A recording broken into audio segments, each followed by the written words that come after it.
Third promo release ஆயிடுச்சுங்க. செம super ப்ரோமோனே சொல்லலாங்க. இந்த ப்ரோமோவில் யாரடா வச்சு செஞ்சுருக்காங்க அப்படின்னு பார்க்கும்போது நம்ம பார்வதி இதில் வந்துட்டு ஒரு டாஸ்க் மாதிரி வந்துட்டு நம்மளோட ஹவுஸ்மேட்ஸ்க்கு வழக்கம் போல் அதே ஃபார்மேட் தான் வைக்கிறாங்க.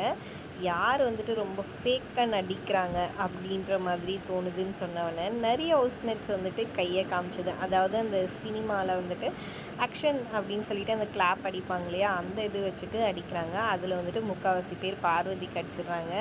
அதில் வந்துட்டு பிரவீன் எழுந்திரிச்சு மற்றவங்களுக்கு எதனா ஒன்றுனா இவங்க தான் வந்துட்டு என்னமோ முன்னாடி போயிட்டு கண்டென்ட்டுக்காக நிற்கிறாங்கன்றதை இன்டேரக்டாக வந்துட்டு மென்ஷன் பண்ணிடுறாரு. கனியுமே வந்துட்டு இவங்க வந்துட்டு எல்லார் விஷயத்துலையும் போயிட்டு மூக்கு நுழைச்சி இது பண்ணி பேசுவாங்களாம். ஆனால் இவங்க வந்து பேசக்கூடாது இது பண்ணக்கூடாதுன்னு சொன்னால் வந்து கேட்க மாட்டாங்களாம். துஷார் சொன்னப்போ அவரை அவ்வளோ கோச்சிக்கிட்டாங்க அப்படின்னு கனியுமே சொல்கிறாங்க. அடுத்தது கெமி வந்துட்டு சரி ஆமாம் நடந்தது நடந்துச்சு, ஆனால் அதை ஏற்றி விடுற மாதிரி என்னை ட்ரிகர் பண்ணுறதுக்காக ரொம்பவே ட்ரை பண்ணாங்க சரி இவங்க அப்படின்னு சொல்கிறாங்க. இது எல்லாத்தையும் அப்படியே பார்வதி வந்துட்டு அப்படியே சிரிச்ச முகத்தோடு கேட்டுட்ருக்காங்க.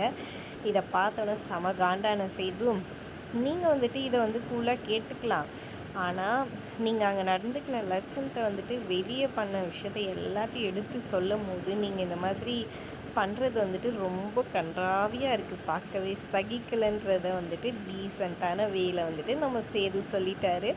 இதனால் நம்ம பாரு அழுதுட்டாங்கங்க. இதை வச்சு எத்தனை நாளைக்கு ஓட்ட போகிறாங்களோ எனக்கு தெரியல. இந்த பார்வதியை முதல்ல அடித்து தூக்குங்கடா அப்படின்ற மாதிரி இருக்குது. கடுப்பு ஏற்றுற மாதிரியே இந்த பார்வதி பண்ணிகிட்ருக்காங்க ஒவ்வொரு செயலியும். நீங்கள் என்ன நினைக்கிறீங்க பார்வதி பற்றின்றதை மறக்காமல் கமெண்ட் பண்ணுங்கள். வீடியோ பிடிச்சிருந்தா லைக் பண்ணிக்கோங்க. தேங்க்ஸ் ஃபார் வாட்சிங்.